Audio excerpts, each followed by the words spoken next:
द्वितीय सेमेस्टर के सभी छात्रों को मेरा नमस्कार। आज हम कोर पेपर वर्तमान भारतीय समाज एवं शिक्षा में, जैसा कि हम पिछले वीडियो में बौद्ध काल की शिक्षा में नारी शिक्षा के बारे में पढ़ा था, आज हम उसके आगे बौद्ध काल में उपसंपदा संस्कार पर चर्चा करेंगे। बौद्ध मठ में 12 वर्ष की शिक्षा समाप्त करने के पश्चात ही सामने का अर्थ होता है छात्र का उपसंपदा संस्कार होता था। बच्चों इसको ध्यान समझेंगे। उपसंपदा संस्कार बौद्ध पद्धति का द्वितीय तथा अंतिम संस्कार था। वैदिक काल में समावर्तन उपदेश के पश्चात ब्रह्मचारी गृहस्थ जीवन में प्रवेश करता था, परंतु बौद्ध काल में उपसंपदा संस्कार के पश्चात सामने यानी छात्र पक्का भिक्षुक बन जाता था। प्रवज्ञा तो अल्पकाल के लिए होती थी, जबकि उपसंपदा संस्कार संपूर्ण जीवन के लिए भिक्षुक बने रहने का संकल्प होता था। बौद्धकालीन शिक्षा में 12 वर्ष शिक्षा ग्रहण करने के पश्चात सामने के लिए 2 रास्ते होते थे, संयम ग्रहण जीवन में प्रवेश करना तथा दूसरा भिक्षुक बनकर बौद्ध धर्म का प्रचार प्रसार करना। दूसरे रास्ते सामनेरों का ही उपसंपदा संस्कार होता था। यह संस्कार मठ के समस्त भिक्षुओं का वेश धारण करके हाथ में कमंडल तथा कंधे पर चीवर लेकर अन्य भिक्षुओं से आशीर्वाद लेकर बैठ जाता था तथा सभी भिक्षुक जनतांत्रिक ढंग से बहुमत के आधार पर यह निर्णय होता था कि वह उपसंपदा का अधिकारी है कि नहीं। उपसंपदा प्राप्त भिक्षुक बौद्ध मठ का स्थायी सदस्य बन जाता था तथा भिक्षुओं को समान अधिकार प्राप्त हो जाता था। बच्चों, नेक्स्ट हेडिंग है वित्त व्यवस्था, यानी बौद्ध काल में वित्त की व्यवस्था किस प्रकार होती थी, इसमें समझाया गया है। बौद्ध काल में शिक्षा संस्थागत रूप ले चुकी थी, इसलिए उसके लिए अच्छी तरह से संगठित आर्थिक व्यवस्था की आवश्यकता थी। शिक्षा के लिए आय के साधन लगभग वही थे जो वैदिक काल में थे, परंतु शिक्षा संस्थानों यानी बौद्ध मठों को निरंतर वित्तीय सहायता मिलती रहे, इसलिए कुछ साधन दृढ़ व स्थायी बन गए थे।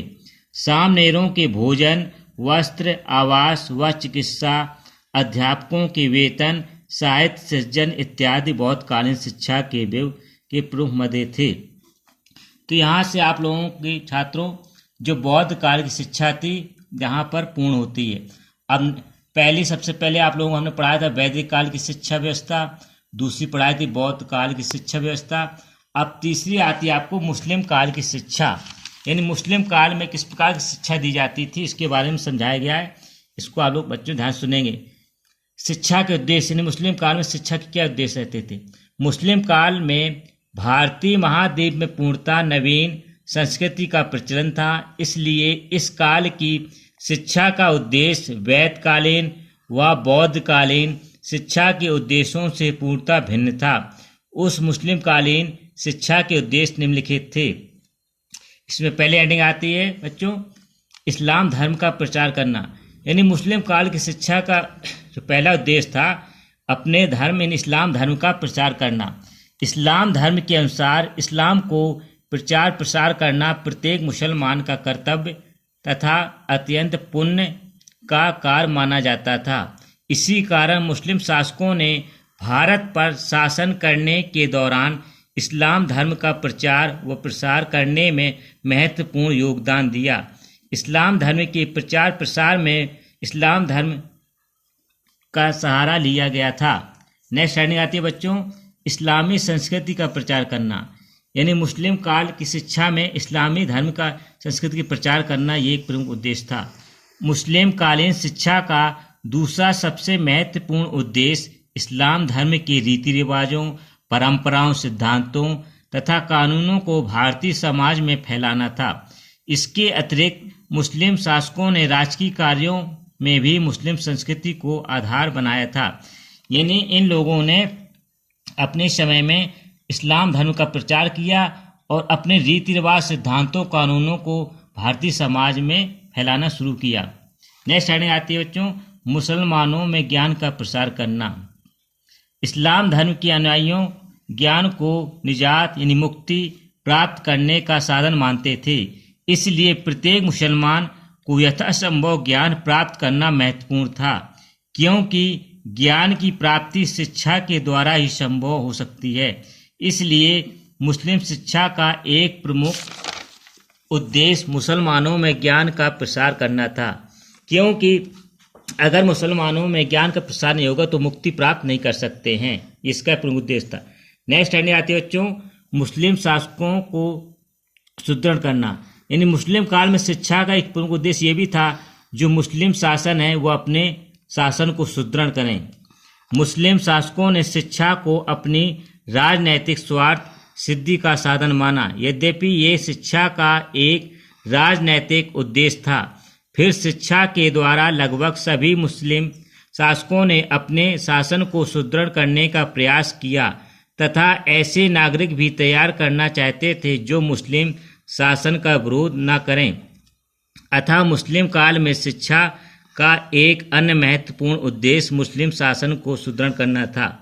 यहाँ पे हेडिंग आई जो मुस्लिम शासन का विरोध न करें, यानी कुछ ऐसे भारतीय भी हों, हिंदू हों जो मुसलमान का विरोध न करें, उनको भी इसमें उनसे सुदृढ़ बन सकता है, इसलिए उनका लाभ मिले। नेक्स्ट हेडिंग आती है सांसारिक ऐश्वर्य की प्राप्ति। यानी मुस्लिम काल में एक शिक्षा का यह भी उद्देश्य था कि सांसारिक ऐश्वर्य की प्राप्ति कैसे हो।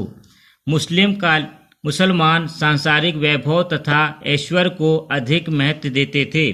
मुस्लिम संस्कृति में परलोक पर विश्वास नहीं किया जाता था, बल्कि वर्तमान जीवन को सुखमय रूप में व्यतीत करने पर जोर दिया जाता था।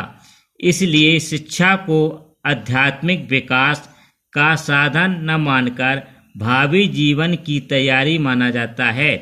संभवतः इसी कारण शिक्षा का उद्देश्य बालकों को इस प्रकार से तैयार करना था कि वे अपने भावी जीवन को सफल बना सकें तथा सांसारिक उन्नति कर सकें।